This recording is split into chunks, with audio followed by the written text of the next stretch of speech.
everyone, and welcome to the Racing Mentor Sponsorship Podcast. You're here with Toby Trice, whose first car was a 1990 Mark IV Ford Escort. And you're here with Jess Shanahan, who tries to collect cacti, but actually kills them. Yep. Probably random. How are you today, Jess? Yeah, I'm good. I'm really good. Thank you. How are you? I'm really good. I've had a lovely weekend. It was my nan's 80th. So we had some nice celebrations as a family, which has been Lovely. Quite nice. It's quite special, obviously, a big birthday, and nice to actually see the family because it's not something I've done for such a long time. Yeah, I'm definitely now starting to feel that I need to go out and do some proper socialising rather than just seeing like one person at a time. Slowly getting back to normal, right? Yeah. Yeah, we're getting there. As things ease. Let's hope it stays that way. Yeah, absolutely. So today we're going to be talking about business skills. So I know you and I agree on this, Toby, that racing drivers should be thinking like a business. So I thought that'd be a really good thing to kind of cover today because we talk about that a lot, but maybe there are some drivers out there who don't really know what that means. Yeah, I mean, I've started this whole process. I remember when I met you, Jess, I was like, look, I want to approach this like a business. So it's super important. And I think that if drivers can focus a bit more of a business, I think they'll have a lot of success in the future. Yeah, absolutely. So let's start by talking about why these business-minded drivers succeed. So from my point of view, I think it comes down to the fact that when you're acting like a business, you're generally a bit more serious about what you're doing and you're kind of more consistent, because if you're, treating it as an addition to maybe your full-time job or even your full-time job, you're going to be sitting down and doing the work, rather than if you're treating it more like a hobby, you're naturally going to be more relaxed about things. Yeah, for sure. And the way I look at things as well, Jess, is like if, for example, you're at kind of karting or club level racing where you could potentially afford to do it from your income. So your disposable income allows you to go to racing, and that's why you got involved in the first place. Taking that step to actually understand it as a business allows you to really elevate yourself for the long term, because motorsport gets really expensive really quickly. Obviously, the higher up the ladder you go, potentially you could be looking to raise millions a year. And the earlier you can look at it like a business, the better that is for your future. Yeah, absolutely. And I know that a lot of drivers typically struggle with sponsorship. That's why we're here. But are there, businesses don't tend to struggle with income, not all of them anyway. And it's certainly, you look at all the businesses out there are some that are probably making the same amount of money that you want to make in a season. Some are making more, some are making less. So if you kind of switch to this business mindset, you suddenly become a business. So businesses are typically more successful in getting income than racing drivers, right? Absolutely. That's kind of the way I like to think about it. And I do think that a lot of the issue, and I actually posted about this on Instagram last week, a lot of the issues drivers have is with mindset. So if you can switch your mindset to start thinking like a business, you might find a bit more success if you start thinking about it that way. Yeah. And think of it, this is kind of a bit of a mindset thing really, Jess, isn't it? I mean, the racing driver, yourself, you are a product. Your sponsors are your customers. And how do you offer you and your services to your customers? And how do you make it beneficial to them? And that's the mindset change that some people sort of need to understand to actually allow themselves to think more like a business. Absolutely. I think it's really beneficial for drivers to think of themselves in that way, as if they're the product.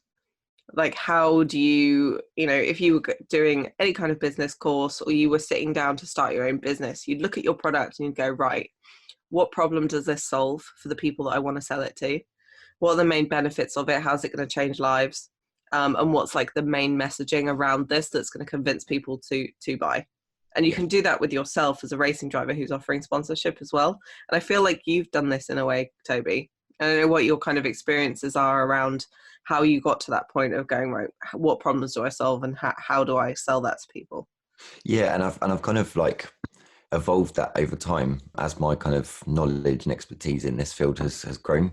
And I think the sort of learning process for me has just allowed me to evolve and adapt and be fresh with my sponsors. I think because I had that mindset right from the get-go, I didn't want to be one of these drivers that was like, can I have some money to go racing? That's obviously the the ultimate reward for me is I get to go racing. But the very first like primary thing I remember speaking to you, Jess, back at Autosport was like, I want to make sure this works for sponsors. I want them to get a return. So Yeah. I had a business mind straight away. So everything I've kind of planned right up to this point, from the very first race last year until now, I've always looked at it as a business, took my kind of, what's the right word? My heart away from it, if you like, and put my business head into this, and it's been so successful that, you know, I'm now looking at my future as a racing driver. So the importance of that is so critical. Yeah, and I think there's another kind of important point to be made here on investing in your product, Yeah. or your business, because like even just something really simple like getting a VA to do something small that allows you to do the big stuff, or investing in, and I don't mean this in a in a way because I sell courses, but investing in courses, whether they're sponsorship, whether they're personal development, whatever they are, books, anything like that that can help you develop. Like imagine if you were starting your own business, you'd be sitting down and reading all the books on business. Mm-hmm. And I think it's really important to do that as a racing driver and invest in those things rather than thinking, oh, I need to keep all this money because I need to spend it on racing. And I do believe, not because I'm a prolific spender, but I do believe that you have to spend money to make money. You just got to work out where that money is best spent in order to make the most money. Yeah, that's it. And, you know, testament to you, Jess, is that I invested in myself in your courses. That's allowed me to flourish in sponsorship. But at the same time, I've read other articles and read books and other courses that I've done, and brought it all together as this one, you know, foundation of my business. And yeah, I'm really proud, but I've got it. I've actually got Toby Trust Racing is a company. It's a thing, you know, it's not just I go racing and I'm a racing driver. It's actually a company, and there's actually people now working for it, which is amazing. Yeah, and that's so cool. That's such a cool stage to be at. And, you know, even like you're relatively new in your sponsorship journey, but even for me as someone who's been running my own business for 8.5 years now, I'm still doing those courses. I'm still reading new books. I'm still learning stuff because I Yeah. think personal development is really, really important and it needs to be ongoing. It's not something that has an end. Like you don't just go, right, I'm going to start a business. I'm going to read 10 books and then never read another book again. Yeah, I think just to kind of drip feed it, you know, I think the minute you stop learning, you're not actually developing and you're not growing. And this goes for, you know, in the business world, some incredible entrepreneurs that are, you know, inspirational with what they've achieved in business. They still learn, they still read, they still try and find new ways, and that keeps you different from the next person that's on that journey. Yeah, exactly. So another thing that I think businesses are consistently thinking about, so businesses with clients, and I'm going to move away from the product analogy and talk about the agency analogy now, because I think that maybe this works better when talking about, you know, someone that works with clients, so racing driver that works with sponsors. I think when you're working with these clients / sponsors, it's really, really important to think about the return on investment they're getting, because this is mostly how they're going to work out how much value you're bringing. So let's go back to this analogy of a marketing agency. If you were a marketing agency and your clients paid you, let's say £100,000 a year to market whatever that is they do, if they don't get that money back in sales or in equivalent coverage, all that kind of stuff, if they don't get that money back, they're not going to work with you again. You have failed as a marketing agency. So it frustrates me that so many drivers are happy to take money from businesses and then never give them anything back in terms of that ROI. Yeah, and don't be scared of that. That was a really big, bold statement, Jess. And I'm sure there's some viewers out there that go, oh my God, I don't want to fail. I think as long as you understand that and understanding how ROI works, which we're about to go through, there's nothing scary about it, and it's easy to succeed. And it's super important part of this. Yeah. So yeah, and it is a big, bold statement. It is scary, and I did use a very big number there. But it's actually really easy to set yourself up for success when it comes to return on investment, and you need to do it when you're negotiating your sponsorship deal. You don't need to start thinking about it halfway through because it's too late. So I always say to people, when you're negotiating a deal, ask them what success looks like, because that's going to be your measurement for whether or not the sponsorship deal has worked. And I don't know how you go about this, Toby. So you might want to share some of your experiences if it's kind of similar.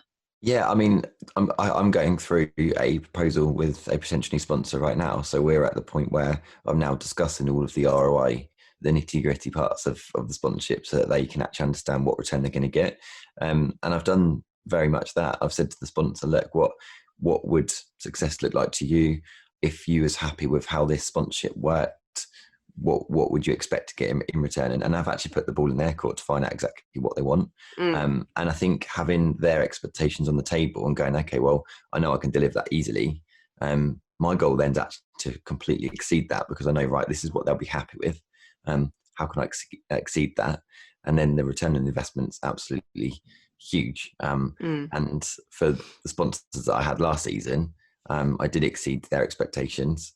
And although we didn't race this year, we've actually postponed our plans to next year. They're more than happy to stay with me because they understand the true value of what I delivered to them last year in business. And I get so excited about this part, because like I've always been one of these people that likes to help and likes to give back. And because I have these skills now in terms of the business side of the motorsport, and I can give this return, I feel really confident I can give it. It really excites me to see them get results. And I don't know about you, Jess. I know you get that with your delegates in the sponsorship community, but it's so exciting to see something go from an idea through its development and out the other side as like, yes, we've succeeded.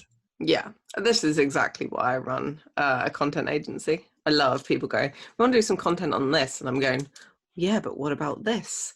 And we're developing an idea, and at the end of it comes, a beautiful piece of content that's making conversions and getting sales and all that kind of stuff is the best thing. And exactly like you say, I'm teaching stuff to people, and then to get messages going, you changed my life. I'm now racing than I wasn't before. I've just raised 6 figures. All of that kind of stuff just is amazing. And I think this is why I love that kind of thinking outside the box thing that I do so well, because that's the first step to something really big at the other end. And that really excites me as well. Yeah, and your big outside the box ideas are a massive statement for ROI, because I think typically most businesses don't really expect the kind of ideas that you come up with. Nor do I.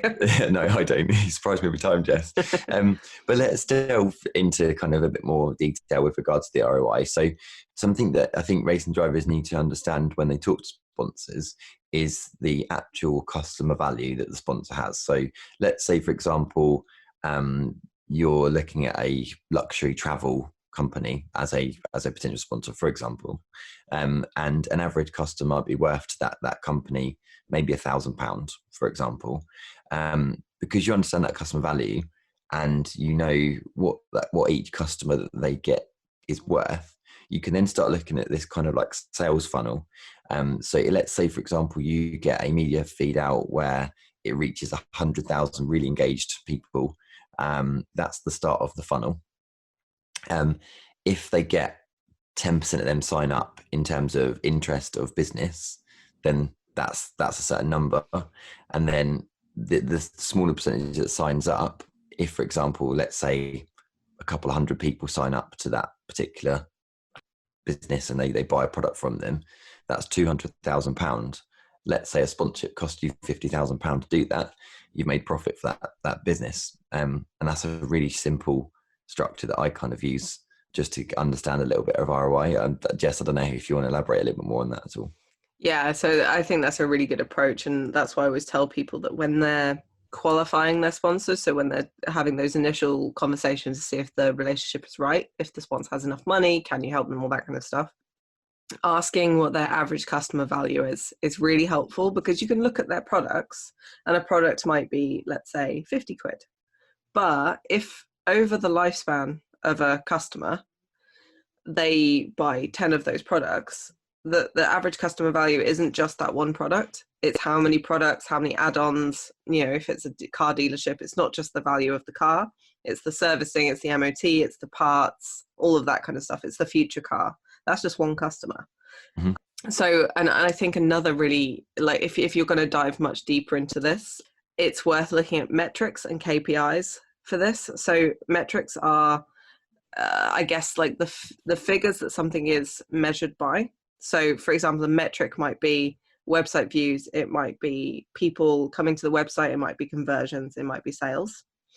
But KPIs, key performance indicators, are the things that measure what you're doing using those metrics to see if there has been success. So a key performance indicator might be increase our conversion rate from 2% to 3%, which might seem small, but when you're talking about like big audience numbers, that's actually a lot of money. Yeah. So have those conversations with sponsors early on so you can establish what your goal is for the season. Is it to increase that conversion rate by 1%? Is it to bring X more people through to a website or even to a store to get, you know, that 2% conversion rate? If there's more people, again, that's more money. So same amount of people, higher conversion rate, more money. More people, same conversion rate, more money. Or even more people, higher conversion rate, way more money. So it's really good to like understand this with the business. And if the business has any kind of like, you know, sales or marketing savvy, and hopefully all businesses would be able to do this. If you sit down with them and say, look, let's talk metrics and KPIs just so I can make sure we're getting the best return on investment for you. Not only does that make you sound like you really want to help this business, which obviously you do, but they're going to be more inclined to kind of sit down and work this stuff out. So you've got something to measure your activity on throughout the year. So when it comes to renewal, you can say, I hit every single one of your goals and exceeded these ones. Of course they're going to sign. Whereas if you kind of go, yeah, I'll do these things, it'll be some social media, and then there's this event, and then you don't really monitor what's going on. You get to the end of the season, they're like, well, we had fun at your events, but we're not actually sure if we got any return. And then you could go into that kind of awkward conversation of, well, we're not sure we want to renew. So that's why first thing that you do when you're in that negotiation stage, when you know a sponsor is interested, talk about how you can make sure that they get a return on investment. Yeah, it's so important. I really can't I really can't push that enough. Yeah. And the fact that I've taken your advice on right from the start, Jess, and have given return on investment, you know, that's been really key to kind of my continuation of success to keep going as a racing driver. I certainly wouldn't been having the conversations comfortably with my last year sponsors now, because if I kind of didn't have any of that understanding or didn't even know what return I gave them, how could I go to them and say, hey guys, last year went really well, did it? And you sound unprofessional. But because you've got kind of like factual things rather than opinions, you've got something you can go by and go, look, this works, you know, this is how much potentially you've earned additionally last year to your business. And then once they've kind of got all that ROI done, all the other awesome stuff that they've done with you during the year, all the creative fun events and all the other stuff that they've done, is almost like a freebie, Jess, do you think? Yeah. I think there's, I mean, this maybe isn't relevant for this this episode, but something we can talk about in the future. Actually, we could go into ROI again in the future as well in much more detail. But I think keeping up communication with your sponsors throughout the season is really important. I know you do this, Toby, because you're working with them all the time. But I know a lot of drivers, especially at kind of lower amounts of money, they just kind of take the money and they don't run. They're doing the work. They're, you know, the stickers on the car. They're mentioning their sponsors on the podium. They're doing the odd social media post. But you actually need to tell your sponsors about this stuff. And you need to check in with them and say, is there anything else I can do? Because again, that's going to be that, you know, added extra that's going to make them more inclined to renew at the end of the season. Yeah, and do something really simple, like a little report at the end of the month. I do a kind of little social media report that I haven't actually started yet because I'm not racing, but it's all, the foundations are built ready to do it. But something I've implemented where every 4 weeks, I deliver a presentation to a sponsor to talk about kind of like the monthly sort of return, what's been going on, what we're planning, so that the business is always in checking exactly kind of where their investments, how their investments doing essentially. Yeah, and I think that's really valuable. And you know, even if a driver is working with a smaller sponsor, just doing a report like that every 3 months or so might help. It's just to show that you are doing the work, because so many businesses, when they talk about racing drivers, they say, well, you know, we did sponsor someone, but they didn't do anything. So you need to tell them what you're doing, because they're not going to be just stalking your social media, and you know, they're certainly not going to be watching all your races, especially if they're not televised. So just bear that in mind, that communication is really important for this. And just using the marketing agency analogy again, I have catch-up calls with all of my clients every month, no matter whether we're currently working on something or not, and the same with my sponsors. So even sponsors that, you know, I'm not currently doing anything with, I'm keeping up that relationship because that's good business. So we'll just have like, you know, it depends who it is, but some is just a quick 15-minute call once a month or once every couple of months, and then others, if they're like active clients or active sponsors, it'd be slightly longer. But that's a really, really vital part of this as well, because you can kind of talk about what you're doing, but it's also a chance to upsell. So if you've got a sponsor who, I don't know, maybe they gave you a parts discount for this season, if you ring them and say, look, this cool thing is happening, do you want to get on board? It's a good way to kind of convert them to be a monetary sponsor. So that kind of communication, don't skip it. Don't feel like it's too much hassle to have, you know, a couple of hours of phone calls once a month, because it could be the difference between, you know, a sponsorship deal that lapses and one that continues for your whole career. Yeah, and just to touch on that point, Jess, you know, how are they supposed to know what you're up to if you don't catch up with them? Exactly. If you've got this latest piece of, I don't know, this new event that's happening, you're going to be part of, the customer base at this particular event might be really valuable to that particular sponsor, and they might be just a parts discount sponsor at the moment. But if you're actually going, look, this event's happening, this is really exciting, create a buzz and energy around it, and there could be a really good return there, they might go, do you know what, I think I need to be a bit more part of that. Whereas if you don't have that phone call with them, how are they supposed to know? They're not, you know.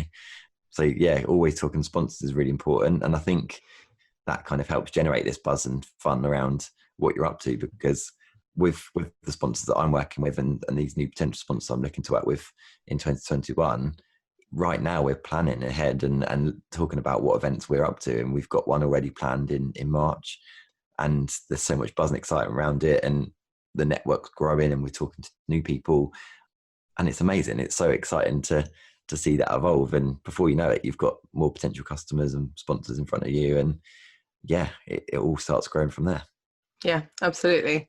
And I think this whole kind of being like business minded can benefit your pitching as well. So it's not just a sponsorship relationship. So I feel like if you go into a business, into a pitch meeting where you are thinking like a marketing agency, you're going to have a lot more success. So a marketing agency doesn't go into a good marketing agency doesn't go into a pitch and say, hi, we're this marketing agency, we do this thing, and this is why we're cool, and we have these nice offices. They just don't do that. They go in saying, this is the problem you have, this is how we're going to solve it, and here's some more detail. And by the way, this is who we are, and this is our, you know, our background and why we're relevant. So I think keeping that in mind, and it goes back to, you know, something that we've talked about quite a lot in don't just talk about yourself. So maybe using the product analogy, as a racing driver, you are a product, but actually the features of who you are and what you do is irrelevant when it comes to the benefits. So you know, if you go and, so let's talk about podcasting microphones. This podcasting microphone that I have, which I know is the same one you have, Toby, what really doesn't matter is what it looks like, you know, the color of it, who it's by. That kind of stuff doesn't really matter. What really matters is, does it give me professional level sound quality? Does it work with, you know, the other tech that I have? And how much is it going to elevate the sound quality of my podcast? And I think like stuff like that is way more important than, yeah, it's white, it looks quite nice, it's by this company that was taken over by another company. All that kind of stuff. It's nice to know later on, but is it a professional sound quality mic? Yes, that's why I bought it. I love how you've just literally looked at your microphone and gone, I'm going to use that as an example. Yeah, but it's absolutely relevant. I was going to use a car as an example, but I think that's kind of different because we do latch onto brands, and we get so, as petrol heads, we get so involved in a car brand that it wasn't quite as relevant. Yeah, but you have to restart it, don't you? That's what a long-term customer does, and a long-term sponsor does have some sort of loyalty with you because they want to support your journey. You know, because they've got a return, but they're also part of your story at that point. Yeah. But you have to think back at the reason why you bought that car and why you bought into that brand at the very start. You know, did it tick the boxes that you required when you purchased that car? And I think we lose ourselves too much in this whole kind of like our own brand loyalty of what we do as customers versus actually think back to when you very first bought that product. What was you looking for? You wasn't looking at the brand. You was going, right, is it convenient for me? Does it work for me? Is it going to do exactly what I need it to do? Ticks the boxes, and brilliant. Then you start getting involved in that brand. And then you're on that sort of brand journey, aren't you, as a customer yourself? So kind of, I think it was really interesting what you did there, Jess, about the podcast microphone. I love this podcast microphone. It's really lovely designed. I love the branding behind it, but that's not why we chose it. We chose it because of the quality and how, how good it is as a microphone. Exactly. So that's an interesting point. So can we, sorry, Jess, go on. As I say, can we now talk about a little bit about kind of managing money? Because something that I kind of had quite a steep learning curve with last year is I've run very small businesses before, but predominantly my income comes through wages, so it's pretty much quite straightforward to manage my money. But let's talk a little bit about managing money and how we can make it convenient, because potentially with sponsorship you could be raising 6 figures, possibly 7 if you're in a much higher sort of European or world GT team, etc. But managing money is really important because there's a lot of bills as a racing driver. There's lots of outgoings. There's lots of different people to pay, and it can be quite daunting. But let's talk a little bit about how to manage your money and why that's also important. Yeah, so I don't think enough drivers are doing this, and we'll talk a bit about tax like towards the end of this, but you need to keep records of what you're spending and what you're getting in, because you have to by law in the UK, and it's pretty similar the world over. But just to see if what you're doing is successful, it's important just to keep a track of what you're doing. So don't just let some sponsorship money come into your bank account and then go and spend what you need on tires and fuel and driving and entry fees and that kind of thing, because you might then again start spending your own money, but you won't ever notice where that crossover is. So I use Xero, and I think you do as well, Toby. Yeah, I love Xero. So Xero, it's just some really simple accounting software. It gets kind of complicated if you're like me and you run a number of businesses, but if you're just doing this kind of one thing with a few sponsorship deals coming in, bringing you in your income, and then your usual expenses, it's really, really easy to see where you've made a profit. And I think this is really key, because you don't want to get to one race before the end of the season and realize that you've run out of money. Whereas if you're monitoring this, I feel like you can keep an eye on things. So you can go, well, actually, let's not test this day because I want to be able to do the last round. Or you can go, we're running out of money. Let's go and upsell to an existing sponsor or go find another one. Yeah, and I run Xero. I think it's brilliant. I love the software. It's really simple to use, and you can categorize different expenses, so you can kind of look at what you spent in different areas. But prior to Xero, I've got a spreadsheet of like my budget, and because I've treated this as a business, I've made a kind of budget spreadsheet that sort of highlights what I'm going to spend in this area, how much I'm going to spend in marketing, how much I'm going to spend on staff. So it's not just about the race car costs, it's all the other business costs that come in, insurances, and there's an endless list of things. But because I kind of budgeted, right, I've got to raise this much money, this is how it's all broken up, this is what I budget for each element of this business, I can then track it through Xero, so I know exactly to the penny where I am against my budget. And I review mine probably every 2 or 3 weeks, maybe once a month at the very least, so that I'm always aware of the money that's in my business, what I'm spending it on, and have I spent too much in one area or too little, or am I on budget for the sort of season? One thing that I've seen drivers do is have a spreadsheet. You don't necessarily need fancy accounting software, but it does make it easier for reporting for tax. But a simple spreadsheet that shows your budget per round, plus pre-season and post-season budget for other stuff that maybe you're doing for sponsors. To have, round one, estimated cost, 5,000, whatever it might be, but then also put in actual cost. So whether that means that you've had damage or you had to get an extra night hotel stay, put in that that information for actual, and help you work out your budget more clearly for the following season, which is going to make it much, much easier to work out how much sponsorship you need to do what you need to do. And also as well, when you get towards the end of the season, you might go, well, do you know what? We've got actually like 12,000 spare, maybe. Let's say that would be a luxury number if you had that spare at the end of the season. But you might have that spare, and you can actually then sit down and go, right, we've got this much money spare now. What do you do with it? Do you put that towards next year and discount your loyal sponsors next year? Or you could actually decide, you know what, we've had an amazing season.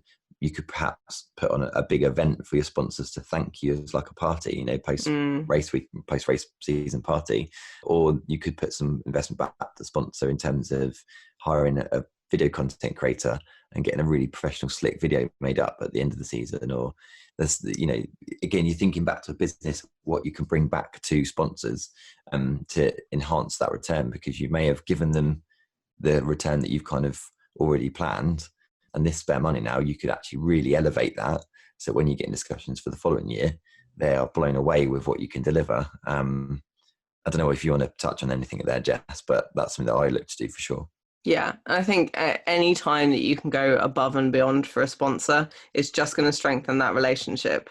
Because, you know, if you've hit all your goals and then you do extra, well, they're going to think, well, of course we need to work together because we're going to hit goals and get all this cool stuff as well for next season.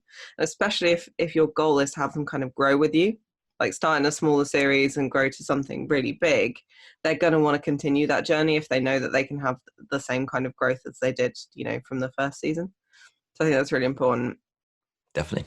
So with all this talk of money, it's worth talking about tax. Not an expert here. I'm not an accountant. If you look at blog.racingmentor.com, we do have an accountant from Safri's who writes articles on this for us. The things that you need to know in the UK are, you do need to think about tax. Sponsorship income is taxable.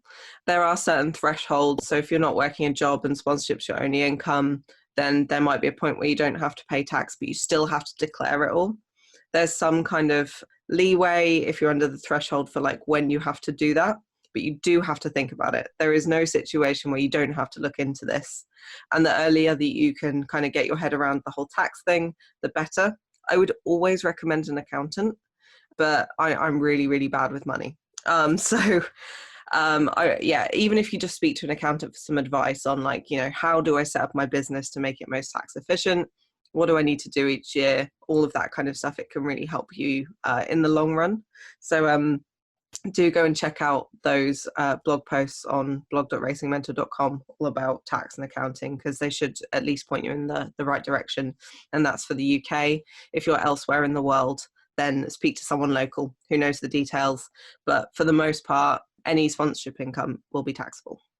Yeah, and I just want to voice that, how important that is, because the last thing you want while you're on this amazing journey as a racing driver and succeeding as a racing driver is the inland revenue or the tax office of your country chasing you and fining you for wrongdoing. It's so important to make sure that your tax is absolutely on point, because it's a legal requirement, and also you need to know where your funds are going for your business. So I hired a tax advisor from the get-go. I had a meeting with him to say, right, how do I set this up properly for the foreseeable? And you've also got to think of things like VAT when you start getting above the threshold, which I believe is 85,000. Don't quote me, but I think it's 85,000. And you've got to then start looking at VAT returns and all that kind of stuff. And for me, that's quite daunting at the time and quite complicated. But I've hired the right person and put them in place so that I know it's looked after, and I can concentrate on running the business. Yeah, and it's also worth mentioning that you will have to pay tax. So the money that you get in from sponsorship, don't spend it all. It's complicated to work out how much you'll have to pay. Like at lower levels, it's usually about 20%, but that all depends on, so you're only really paying tax on your profit. But I am not well versed enough in this to talk about it. So go speak to a professional. I can't emphasize that enough. Yeah, I think if we could take anything from today, Jess, I think that is such an important thing. And if you haven't done so already, speak to an accountant ASAP. Yeah. So let's talk about our driver of the week. Yeah. So I put this racing driver forward because I've been seeing what he's been doing with his niche, and he's also quite business minded. So I thought he's a good one for today. So I'd like to nominate Dave Oldacre for today's driver of the week. Mostly because he works in SEO, so search engine optimization, in his day job, but he's kind of brought that into his motorsport. So on his website, he's got some really great content on SEO and what you can do yourself, and then content ideas and all of that kind of thing. And if you want to find those blog posts, they're on daveoldacre.co.uk. And I know that this content has actually got him some attention from businesses as well. So well done, Dave, for that. That's a really good way of bringing your niche into your racing. And I love those crossovers, because suddenly you're remembering Dave for this content that he's doing that's slightly different to what every other racing driver is doing. I think that's really, really vital. And if you want to follow him on Instagram and other social media, he is simply Dave Oldacre. Easy. So yeah, congratulations, Dave. And I'm definitely going to be diving into some more of the SEO content. I used to do SEO many, many years ago, but I'm proper out of touch and it changes all the time. Yeah, it's quite a skill SEO, I think, isn't it? I need to look at my SEO of my sort of website, etc. And yeah, I've had a few reads of Dave's posts, and it's quite interesting and fascinating to see how complex it is, but actually he puts it in a really good way. So congratulations this week, Dave. Yeah, awesome. So next week we are going to be talking about the kind of basic media training and how to feel more comfortable on camera. So if you've enjoyed this episode of the podcast and you want to listen to that, please subscribe. And if you have time to leave a review, that would be amazing. We'd love that. But in the meantime, if you have any questions on money, on business, anything like that, please go along to the Racing Mentor sponsorship community on Facebook. Post your questions in there. We've got a great community, and we love hearing from you guys. So I guess until next time, thank you very much, and we will see you next week. Take care, guys. See you next week.